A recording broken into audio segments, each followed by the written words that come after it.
Bonjour à toutes et tous et bienvenue sur la chaîne du mandataire efficace. Aujourd'hui, on va voir les clubs business et l'immobilier.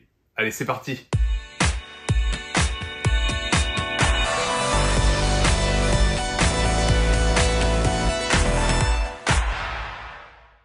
Alors tout d'abord, vous le voyez, aujourd'hui je suis seul, je ne suis pas avec Sébastien. Sébastien vous l'a dit dans une vidéo précédente, je crois que c'était même la semaine dernière. En fait, nos agendas en ce moment sont très bousculés, on a pas mal de rendez-vous, pas mal d'estimations, on est aussi sur des gros projets immobiliers chacun respectivement de notre côté. Et de ce fait, en fait, on ne peut pas se voir parce que Sébastien travaille sur la Bretagne, moi en Vendée. Et là, donc, on ne peut pas se rejoindre pour faire des vidéos. Mais c'est pas grave, on continue à le faire. La semaine dernière, c'était Seb, cette semaine, c'est moi. Alors, pourquoi les clubs business? Vous nous avez demandé dans une précédente vidéo de vous parler de ces fameux clubs business. Alors, on va donc détailler un petit peu aujourd'hui. Alors, il faut savoir que les clubs business, c'est des clubs où en fait différents entrepreneurs vont se rencontrer et vont se recommander. Vous le savez avec Sébastien, on le dit régulièrement, je crois que même tout le temps, la recommandation, c'est primordial. Chaque année, je réalise en fait un tableau pour voir d'où proviennent mes dossiers et surtout mes mandats. C'est hyper important. Pourquoi? Parce que si par exemple, vous avez distribué, je vais dire n'importe quoi, mais 20 000 flyers et que vous avez qu'un mandat, concentrez pas votre énergie sur les flyers. Il va falloir les concentrer sur ce qui fonctionne. Et moi, je peux vous le dire, c'est la recommandation qui fonctionne. Donc, les clubs business ont ça d'intéressant que vous allez pouvoir être recommandé. Alors, qu'est-ce qu'il y a comme type de club business? Vous allez avoir le plus connu. C'est BNI, Business Network International. Super accent. Alors, dans le BNI, l'intérêt, c'est qu'il va y avoir un représentant par métier. Vous ne pouvez pas être en concurrence avec un autre mandataire ou agent immobilier. C'est très intéressant parce que forcément, c'est vous qui allez récupérer l'intégralité des recommandations. Sur la partie immobilière, bien sûr. Comment ça fonctionne? Le principe est simple.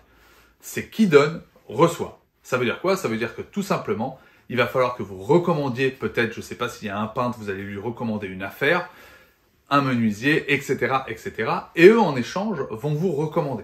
C'est très important que ce soit dans cet esprit-là. Si vous ne recommandez personne, comment voulez-vous que les gens aient envie de vous recommander? C'est totalement logique et c'est pour ça que les groupes BNI fonctionnent. Pour info, il y en a 800 en France. Donc, c'est que ça fonctionne. Le deuxième groupe que vous pouvez rencontrer, c'est les groupes type Dinabuy. Alors, contrairement au BNI où vous vous voyez une fois par semaine le matin de bonne heure, Dinabuy, les rendez-vous sont un peu plus écartés.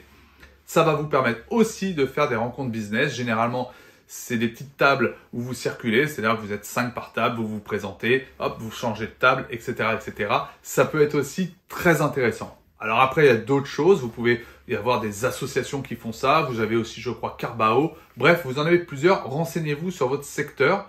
Vous verrez que vous allez en avoir.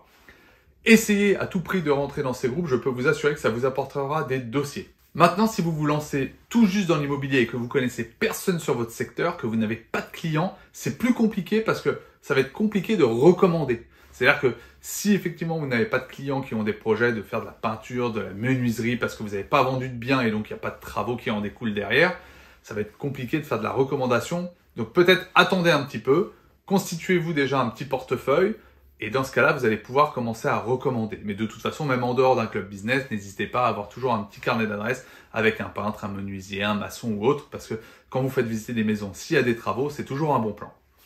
Et puis, l'autre, entre guillemets, club business, c'est vous qui pouvez le créer. En gros, vous pouvez créer un petit club immobilier. Sébastien, lui, il l'a fait sur son secteur. Ça veut dire que vous allez être, vous, l'unique mandataire ou agent immobilier. Et puis, vous pouvez avoir un notaire, un avocat en droit des affaires. Vous pouvez avoir aussi un géomètre, je sais pas, un comptable. Bref, toutes les professions, un conseiller en gestion de patrimoine, toutes les professions qui vont graviter autour de l'immobilier. Alors pourquoi je dis un comptable? Parce que souvent, le comptable va avoir un client qui veut monter une SCI et qui se dit « Tiens, je vous ferai bien une affaire financière, qu'est-ce que vous en pensez ?» etc. Donc c'est important d'avoir ces métiers-là. Alors ça peut être comme le BNI, c'est-à-dire soit le matin, soit vous pouvez faire ça le soir. Peu importe, l'intérêt, c'est de se voir régulièrement et surtout de s'apporter des affaires. C'est vraiment ça qui va vous permettre d'être recommandé. Et toujours, le même principe de réciprocité, il faut que vous-même vous les recommandiez. Donc voilà, ça c'est important sur les clubs business. Donc si vous voulez pas en créer un, il n'y a pas de souci. La première chose à faire, c'est regarder dans votre secteur sur le site Dinabuy, BNI ou autre. s'il n'y a pas déjà ce genre de réseau. Vous avez le site Place des Réseaux d'ailleurs qui souvent met les différents réseaux qu'il y a autour de chez vous. Ça, c'est important. Et puis, s'il n'y a pas, n'hésitez pas à le créer. Donc, vous pouvez même le créer via le biais de BNI, en allant sur le site BNI France et par exemple en leur demandant si il y aurait une possibilité de créer un réseau sur votre secteur. Ça peut être Dinabuy aussi. Vous pouvez proposer, n'hésitez pas. Ou sinon, vous le créez vous-même. Quoi qu'il en soit, je pense que 2023... Tout le monde dit que l'année va être très compliquée. Ben moi, je pense qu'il faut être au contraire positif, mettre des choses en place positives et les clubs business font partie de ces choses positives. N'hésitez pas à liker cette vidéo et à mettre des commentaires. De toute façon, ça fera plaisir à Sébastien. Je vous souhaite un excellent dimanche. À la semaine prochaine pour une nouvelle vidéo pour travailler efficacement et vivre sereinement.